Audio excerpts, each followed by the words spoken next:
Station.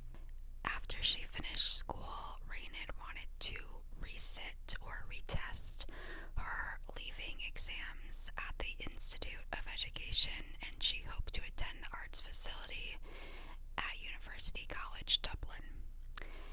And after she completed the exam, Raonaid loved poetry and reading and wanted to one day become a professional writer. She was described as a very social person who loved to go out with her friends. They liked to go clubbing. They liked to hang out at this secluded area as well. I saw in one source it was called Black Rocks, I believe, and it just seemed like such a cool area that they would go to, her group of friends and her. And she also hung out with people who were kind of described as goth or emo, I guess. But even though most of her friends were all black, as a very stereotypical goth group, she loved to wear bright colors, and her favorite genre of music was grunge. I felt like I could relate to her because when I was 17, like she was at the time of this case, I feel like I was just kind of in with the same crowd as she was, and I loved grunge music. I did not wear bright colors, and I still do not. I definitely wear more black and neutral colors, and honestly, I'm not super social, but I don't know, I just felt like I could relate to her in some ways, I guess mainly just her friend group and the music part, and also loving poetry and writing. So she just seemed like such a cool girl, and yeah, just an awesome girl. So on the evening, this is where we get into what happened. So on the evening of September 3rd, 1999, Rainey spent the night socializing with her friends at Scott's Pub in Dublin. After she finished her shift at 9 p.m. at the boutique that she worked at, and she ended up leaving Scott's at around 11:20 p.m., but she planned to meet up with her friends again later and go to a different club. The walk to her house from Scott's club was about 15 minutes long, and along the way, it's believed that she argued with a man who was described as being in his mid-20s. About 25 minutes after leaving the pub in the alleyway between Silchester Road and her home in Silchester Park. So this argument was heard about 25 minutes after she left the club.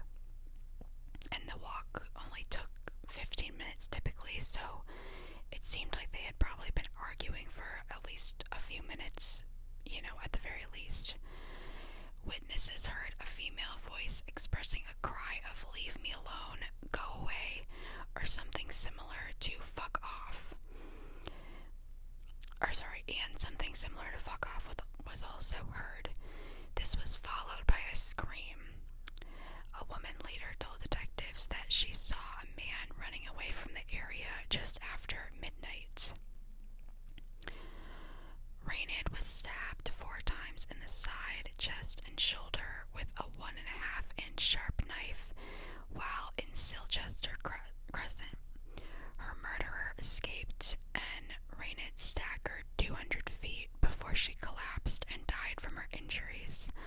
Her body was found by her sister Sarah, 50 yards from her home. She was only 50 yards from her home. And she discovered her at 12:20 a.m. on the morning of September 4th. Raonaid was not sexually assaulted, and none of her possessions were stolen.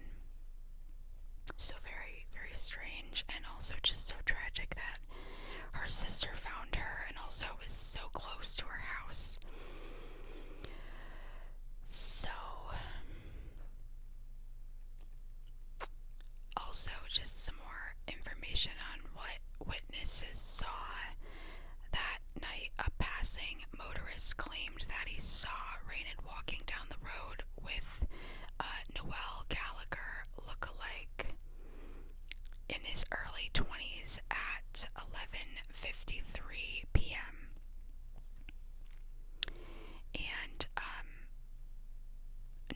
Gallagher is from the band Oasis, and this happened in Dublin, so I think Oasis was like, and it happened in the 1990s, so Oasis was very popular at the time, so apparently looked like Noel Gallagher.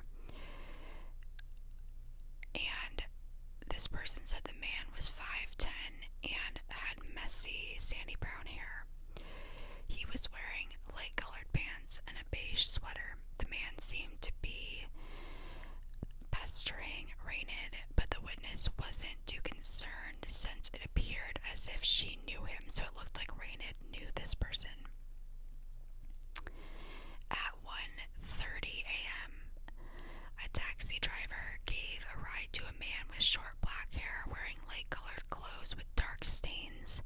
The unnamed man got into the taxi from the shopping center nearby and appeared to be dazed.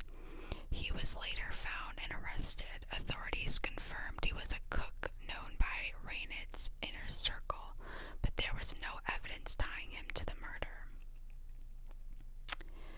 Then, in 2003, Kathleen Mulhall told authorities her boyfriend, 38-year-old Farah Suela Noor, threatened, "I'm going to fucking kill you, just like I did with Raonaid Murray," during a drunken argument. He provided an alibi and was ultimately ruled out as a suspect. And in 2005, the infamous Scissor Sisters murdered Farah and threw his dismembered remains into a canal, which is crazy. And the Scissor Sisters, that was Linda and Charlotte Mulhall, who were from Dublin, Ireland, and this man, Farah, was dating their mother's boyfriend at the time that they killed him, so that was just for reference. But that was just a weird, he probably just said, "I'm gonna fucking kill you," like I did Raonaid Murray, just to be a dick and freak out his girlfriend. I don't put any stock into that one. So, many actually believe now that the killer was not male and was actually female because of the DNA evidence and the fact that Raonaid's wounds were superficial, and females tend to exert less force than men during stabbing, so that's why people believe that it actually could have been a female that did this. It's also possible that the suspect was a male and a female, like in the case of 16-year-old Adrian Jones, who was murdered by David Graham and his jealous girlfriend, Diane Zamora, or 21-year-old Alexis Crawford, who was murdered by her best friend Jordan Jones and Jones' boyfriend Baron Brantley. So, to this day, Raonaid Murray's case remains unsolved, and authorities believe that the killer was someone who knew the teen and waited for her in the shadows of the alleyway that fateful night 22 years ago. And also, just for some more background, the investigation was actually pretty extensive, and by 2008, more than 8,000 people had been interviewed and almost 3,000 statements were taken, and there were 12 arrests. And the knife was never found that was used to kill Raonaid, and the suspect, or the killer, was never found. And also, every year, Raonaid's family issues an appeal for more information, and they have offered a reward of 190,000 euros. Those appeals for information have been renewed, particularly with authorities suspecting that any young people who may have witnessed the crime may now have reached the correct level of maturity to discuss what they saw. So, this family is obviously still looking for answers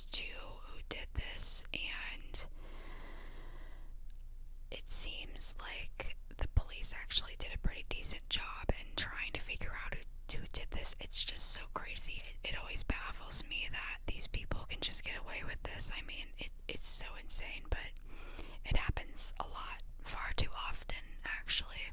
Another thing I wanted to add is that in 2009, a website was launched by Jim and Deirdre Murray as a tribute to Raonaid and to generate awareness for the case, but it was later taken down due to the posting of a large proportion of abusive messages. I will never understand why people do this, why people are so fucked up and have to be shitheads, basically, to the family members of people who are either missing or killed when they already are struggling enough. Just stop. What are you doing? I can't. And this website was actually gaining a lot of traction. It had 50,000 hits in the first 2 days, so something could have come from having this website up, but people had to be ridiculous and evil, and then it was taken down because of that. So yeah, that is essentially the Raonaid Murray case, and obviously it's still unsolved, so like I said, I will leave the tip line in the description. And once again, this was a little bit of a shorter video, but even though it seems like the investigation from the police was very extensive, there just isn't a ton of information online that I could find about more of the suspects that they had in mind, or more of the investigation and the research that they did into who could have done this. So that is once again why I wanted to cover it, because I think it's really important to highlight these more unknown cases and keep these individuals' memories alive, and to, get justice for